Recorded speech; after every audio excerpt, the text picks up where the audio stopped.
TVK chief Vijay Tamil Nadu governor Rajendra Vishwanath అర్లేకర్తో భేటీ అయ్యారు. ప్రభుత్వ ఏర్పాటుకు సంబంధించిన అంశాలపై లోక్ భవన్లో గవర్నర్తో విజయ్ చర్చిస్తున్నారు. ఎన్నికల్లో టీవీకే అతిపెద్ద పార్టీగా అవతరించినప్పటికీ మ్యాజిక్ ఫిగర్ రాకపోవడంతో రాష్ట్రంలో ప్రభుత్వ ఏర్పాటుపై ఉత్కంఠ కొనసాగుతుంది. ఇక ఇదే అంశంపై నిన్న గవర్నర్తో భేటీ అయిన విజయ్ ఇవాళ మరోసారి సమావేశమయ్యారు.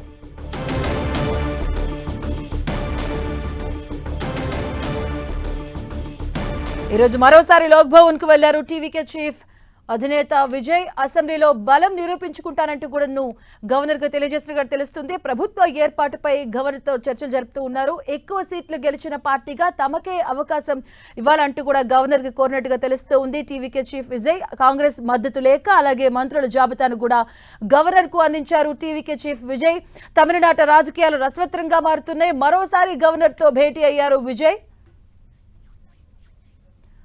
ఇదే అంశానికి సంబంధించిన పూర్తి అప్డేట్స్ మా కరెస్పాండెంట్ మురళి అందిస్తారు. మురళి, మాధవి, కొద్దిసేపటి క్రితమే టీవీకే అధినేత విజయ్ గవర్నర్ని కలవడం జరిగింది. గవర్నర్ రాజేంద్ర విశ్వనాథన్ను లోక్ భవన్కు వెళ్లి మర్యాదపూర్వకంగా కలిశారు. ఆయన వెంట కొంతమంది గెలిచిన ఎమ్మెల్యేలు, ముఖ్య నేతలంతా కూడా విజయ్ వెంట ఉన్నారు. మనం చూసాము, ఇది ఇప్పుడు ఈవేళ కలవడం మళ్ళీ రెండోసారి. ఇదివరకే తనకు దాదాపు 107 మంది టీవీకే సభ్యుల మద్దతుతో పాటు 5 మంది కాంగ్రెస్, అంటే దాదాపు 112 మంది ఉన్నారు. ఈ నేపథ్యంలో తనను ప్రభుత్వ ఏర్పాటుకు ఆహ్వానించారంటూ రెండోసారి గవర్నర్ను కొద్దిసేపటి క్రితమే విజయ్ కోరడం జరిగింది. అట్లాగే తనకు కేవలం ఒక 2 వారాల కంటే వారం నుంచి 2 వారాల గడువు ఇస్తే చాలు, మిగిలిన సభ్యులు కూడా మద్దతు కూడగడతాను, తన బలాన్ని పూర్తి స్థాయిలో నిరూపించుకుంటాను, అందుకు అవకాశం ఇవ్వమని చెప్పి ఈ సందర్భంగా విజయ్ గవర్నర్ని కోరారు. అంతేకాకుండా విజయ్ గతంలో ఇట్లాంటి సందర్భాల్లో వివిధ రాష్ట్రాల్లో చోటు చేసుకున్న అనేక ఉదాహరణలు కూడా ఆయన వివరించారు. గతంలో అనేక రాష్ట్రాల్లో కూడా ఇదే సందర్భంలో అతిపెద్ద పార్టీగా వచ్చిన పార్టీని, అంటే సీట్ల పరంగా అత్యధిక సీట్లు సాధించిన పార్టీని ప్రభుత్వ ఏర్పాటుకు గవర్నర్ ఆహ్వానించాలి. ఇది ఒక రాజ్యాంగబద్ధమైన సాంప్రదాయం. గతంలో పలానా రాష్ట్రాల్లో పలానా విధంగా జరిగినప్పుడు గవర్నర్లు కూడా అతిపెద్ద పార్టీని ప్రభుత్వ ఏర్పాటుకు ఆహ్వానించి వాళ్ళకి బల నిరూపణకు 5 రోజుల నుంచి గరిష్టంగా 2 వారాల వరకు ఇచ్చిన సందర్భాలు ఉన్నాయి అన్న అంశాన్ని కూడా స్వయంగా విజయ్ గవర్నర్ దృష్టికి తీసుకెళ్లారు. అయితే గవర్నర్ నుంచి ఇప్పటి వరకు ఎట్లాంటి స్పందన లేదు. అయితే అఫీషియల్గా గవర్నర్ కార్యాలయం నుంచి ప్రకటన బహుశా వెలువడవచ్చు అని చూస్తున్నా. మొత్తంగా లోపలే ఇంకా ఉన్నారు, ఇంకా బయటకు కూడా రాని పరిస్థితి. ప్రధానంగా ఇది వరకు జరిగింది, అంటే రాజ్యాంగబద్ధంగా మీరు నడుచుకుంటారని మేము ఆశిస్తున్నామని కూడా గవర్నర్తో విజయ్ మాట్లాడుతున్నట్టుగా మనకు తెలుస్తోంది. ఈ నేపథ్యంలో అసలు గవర్నర్ స్పందన ఎలా ఉంటుందనేది మాత్రం కొంత సంచలనంగా మారింది. ఎందుకంటే ఆయన ఇదివరకే నేను మొన్న కలిసినప్పుడు సుతరాము తిరస్కరించారు. కాబట్టి నాకు మ్యాజిక్ ఫిగర్ 118 అనే మ్యాజిక్ ఫిగర్ కనిపించకపోతే తాను ప్రభుత్వ ఏర్పాటుకు ఆహ్వానించలేను, కేవలం 112 మంది సభ్యులతో ప్రభుత్వ ఏర్పాటుకు నేను ఎలా ఆహ్వానించాలి, ఆ బల నిరూపణకు మీకు అవకాశం లేదు, అంటే ఇప్పటికిప్పుడు ప్రభుత్వ ఏర్పాటుకు అవకాశం లేదు, కాబట్టి మీరు అందరి మద్దతు కూడగట్టుకుని మళ్ళీ తనను కలవాలంటూ కూడా గవర్నర్ ఇదివరకు విజయ్కి సూచించారు. మరి ఈవేళ రెండవసారి కూడా ఆయన గవర్నర్ని కలవడం కొంత సంచలనంగా మారింది. మరి గవర్నర్ ఈ ఆహ్వానం, ఆయన విజయ్ చేసిన ఆహ్వానాన్ని గవర్నర్ మన్నిస్తారా లేదని మాత్రం కాసేపట్లో తెలిసే అవకాశం ఉంది. మురళి, అంటే గతంలో ఏదైతే ఇలాంటి పరిణామాలు చోటు చేసుకున్నప్పుడు ఎలాంటి ప్రణాళికతో వెళ్ళడం జరిగింది, సో దాన్ని ఇక్కడ అప్లై చేసే అవకాశం ఎంతవరకు ఉంటుంది? 100%. ఎందుకంటే గతంలో మనం చాలా సందర్భాల్లో ఇదే తరహాలో ఆ ప్రభుత్వం, అంటే ఎన్నికలు ముగిసిన తర్వాత చాలా రాష్ట్రాల్లో హంగ్ అసెంబ్లీ ఏర్పడింది. అట్లాగే కొన్ని చోట్ల దాదాపు విజయానికి, అంటే సంపూర్ణ విజయానికి, మ్యాజిక్ ఫిగర్కి అడుగు దూరంలో ఆగిపోయిన సందర్భాలు ఉన్నాయి. ఇట్లాంటి సందర్భాల్లో ఆయా రాష్ట్రాల గవర్నర్లు కొంత రాజ్యాంగ సాంప్రదాయాన్ని పాటిస్తూ సీట్ల పరంగా అతిపెద్ద పార్టీని ప్రభుత్వ ఏర్పాటుకు తొలుత ఆహ్వానించాల్సి ఉంటుంది. మిగిలిన దానికంటే కొంత గడువు ఇస్తారు. అయితే మరి ఎక్కువ రోజులు కూడా గడవు, ఎందుకంటే ఎక్కువ రోజులు గడువు ఇస్తే బేరసారాలకు అవకాశం ఉంటుందన్న నేపథ్యంలో గతంలో కర్ణాటక విషయంలో కానీ, ఇంతకుముందు వేరే రాష్ట్రాల విషయంలో కానీ 3 రోజులు 4 రోజులే గడువు ఇచ్చిన సందర్భాలు కూడా ఉన్నాయి గవర్నర్, ఎందుకంటే ఎక్కువ బేరసారాలకి అవకాశం కల్పించకుండా. ఇప్పుడైతే విజయ్ 2 వారాల సమయం అడుగుతున్నారు. తనకు మ్యాజిక్ ఫిగర్ కావాల్సిన కేవలం 6 మంది సభ్యుల దూరంలోనే తాను ఉన్నాను, కాబట్టి తాను మ్యాజిక్ ఫిగర్ను సమకూర్చుకుంటాను, మిగిలిన 6 మంది సభ్యులు కూడా సమకూర్చుకుంటాను, కాబట్టి తాను ఫ్లోర్ టెస్ట్కి, అంటే సభలో ఫ్లోర్ టెస్ట్ కూడా సిద్ధంగా ఉంటారని కూడా విజయ్ చెప్పే సందర్భం ఉంది. గతంలో జరిగిన అనేక రాష్ట్రాల ఉదాహరణలు కూడా గవర్నర్కు విజయ్ వివరించే ప్రస్తుతం కొనసాగిస్తూ ఉన్నారు. ముందుగానే అనుకున్నారు ఇట్లాంటి అంటే రాజ్యాంగబద్ధంగా ఆ సాంప్రదాయాన్ని పాటిస్తూ మీరు కూడా నన్నే ప్రభుత్వ ఏర్పాటుకు ఆహ్వానించి నాకు సమయం ఇవ్వాలని కూడా విజయ్ కోరుతున్న పరిస్థితి కనిపిస్తోంది. కాబట్టి లేదా ఈ విషయంలో మరి గవర్నర్ నిర్ణయం ఎలా ఉంటుంది, గవర్నర్ నిర్ణయం మళ్ళీ ప్రతికూలంగా ఉంటే ఆల్టర్నేట్గా విజయ్ ఏం చేయబోతున్నారన్న ప్రశ్న కూడా మొదలవుతుంది. ఇందులో భాగంగా ఆయన సుప్రీంకోర్టును ఆశ్రయిస్తారా లేక భారత రాష్ట్రపతిని కలుస్తారా అన్న ప్రశ్నలు కూడా తలెత్తుతూ ఉంది. ఇట్లాంటి సందర్భాల్లో సాధారణంగా సుప్రీంకోర్టును ఆశ్రయించి తనను ప్రభుత్వ ఏర్పాటుకు ఆదేశించేలా గవర్నర్ని మీరు ఆదేశించండి అని కోర్టు కోరే అవకాశం లేదు. ఈ రాజ్యాంగ సంక్షోభం సందర్భంలో గవర్నర్ వ్యవహార శైలి భిన్నంగా ఉంది. ఆయన తన పట్ల పక్షపాత వైఖరి చూపిస్తున్నాడు, తన పట్ల తనకు అనుకూలంగా ప్రవర్తించాలని చెప్పి రాష్ట్రపతికి కూడా ఫిర్యాదు చేసే అవకాశం ఉంటుంది. కాబట్టి ఏ మార్గాన్ని విజయ్ ఎంచుకుంటారు అనేది కూడా కొంత ఆసక్తికరంగా ఉంది. ఏదేమైనా సరే ఈవేళ గవర్నర్తో భేటీ తర్వాత వచ్చే ఫలితం పట్టే విజయ్ నెక్స్ట్ అడుగు ఉండబోతోంది. మురళి, అంటే ఇప్పటివరకు కాంగ్రెస్ మాత్రమే బహిరంగ విజయ్ పార్టీకి మద్దతుగా ప్రకటించడం జరిగింది. 112కు చేరుకుంది సభ్యుల సంఖ్య. సో మిగతా లెఫ్ట్ పార్టీలు కాబట్టి చిన్న చిన్న పార్టీలు ఎంతవరకు విజయ్తో కలిసి వెళ్ళే అవకాశాలు ఉంది? ఎందుకంటే వారు వేరే పార్టీ కూడా మద్దతు ఇస్తున్నట్టు కూడా ఎక్కడ ప్రకటించే సందర్భాలు కూడా లేవు.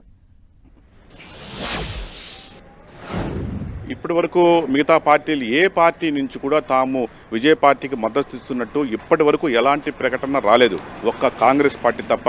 డిఎంకే కూటమిలో డిఎంకేని వదిలేసి కాంగ్రెస్ పార్టీ బయటకు వచ్చి బహిరంగంగానే విజయ్ పార్టీకి మద్దతు పలికాయి. అదే డిఎంకే కూటమిలో ఇంకా సిపిఎం ఉంది, సిపిఐ ఉంది, విసికే పార్టీ ఉంది, ముస్లిం లీగ్ పార్టీ ఉంది, ఇంకా ఎండిఎంకే పార్టీ ఉంది. ఇట్లాంటి పార్టీలు ఏవి కూడా ఇప్పటి వరకు కూడా విజయ్కు మద్దతు ఇస్తున్నట్టు చెప్పట్లేదు. అన్నా డిఎంకేలో కూడా అన్నా డిఎంకేతో పాటు బీజేపీ ఉంది, పిఎంకే ఉంది. కాబట్టి వాళ్ళెవరూ కూడా ఇప్పటి వరకు కూడా విజయ్ పార్టీకి మద్దతు ప్రకటించలేదు.